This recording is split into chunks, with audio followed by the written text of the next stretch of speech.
beaucoup plus important avec les arbres. Ça c'est un cormier, c'est ça? C'est des cormiers, ouais. Moi, j'en ai une. Là, j'ai la Dream Team. Là. Aujourd'hui, avec cette vaillante équipe, donc c'est le point de départ d'une aventure importante pour le domaine. Planter un arbre, c'est un symbole fort.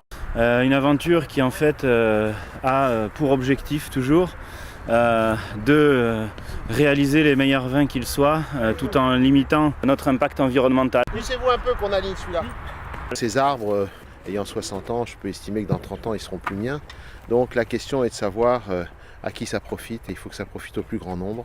Est-ce que vous pourriez me descendre un peu de terre là, s'il vous plaît? Ça nous dépasse, quoi. C'est plus important que notre vie à nous. Et en termes de durée, c'est des choses que nos enfants, nos petits-enfants, nos arrière-petits-enfants verront. Et c'est en ça que je trouve très intéressant l'engagement de clients du domaine qui, non seulement en achetant le vin du domaine, auront participé au financement de ces arbres, mais en plus consacrent un samedi pour venir les planter à nos côtés. Donc ça, je trouve que c'est une force. C'est probablement ce qui changera le visage de l'agriculture demain. On est venu faire les curieuses sur la commune de Sussargues. Il y a un beau projet de plantation de vergers, d'aménagement d'un parc paysager autour des jardins.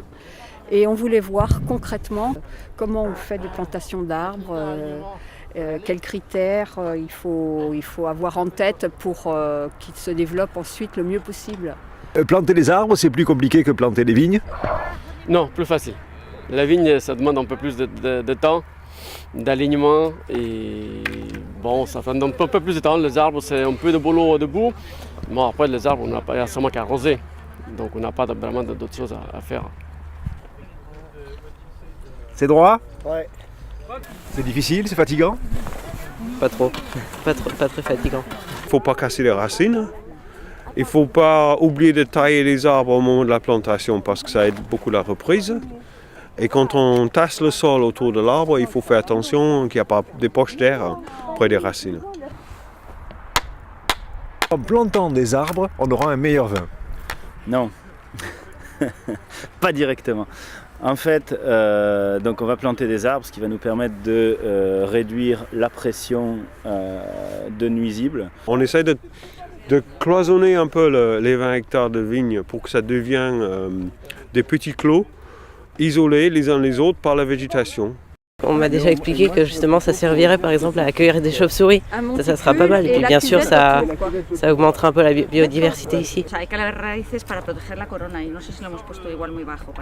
It's a monoculture of wines and adding a lot of trees and a lot of shrubs in several years will bring a lot of new insects that will pollinate the grapes and also a lot of birds that will eat the plagues. Et donc, du coup, cela va nous éviter d'utiliser des produits de traitement contre certains insectes ravageurs qui pourraient nuire à la qualité des raisins et donc du vin par extension. Pourquoi vous êtes venu? Parce qu'on nous a invités. Ouais. Parce qu'on aime le bon vin. Je préfère faire ça que regarder la télé. Déjà, il y a un aspect, je dirais, un peu écolo quelque part. C'est quelque chose d'important de planter des arbres de nos jours. Ce qui est important, c'est que les gens en fait s'approprient les choses et qui passent enfin du statut de consommateur au statut de consommateur. Comme ça, on voit comment ça se passe et on sait ce qu'on boit. Et au moins, on aura posé quelque chose sur notre édifice sur la vigne. La propriété qui s'appelle l'enclos de la Croix a une vigne dans laquelle il y a des allées qui forment une croix. Et dans le temps, ça va devenir emblématique pour ce lieu. Surtout le centre qui a des gros tilleuls. Et après, un allée en croix avec des jolis arbres. Alors, je voudrais aussi remercier la fondation Ferme d'Avenir avec la Caisse des dépôts et consignations et le groupe Accor qui unissent leurs efforts pour soutenir par leur expertise et par des financements des initiatives de cette nature. Et j'espère qu'ils continueront. Ils sont totalement dans l'esprit des accords de la COP21 et je trouve ça bien.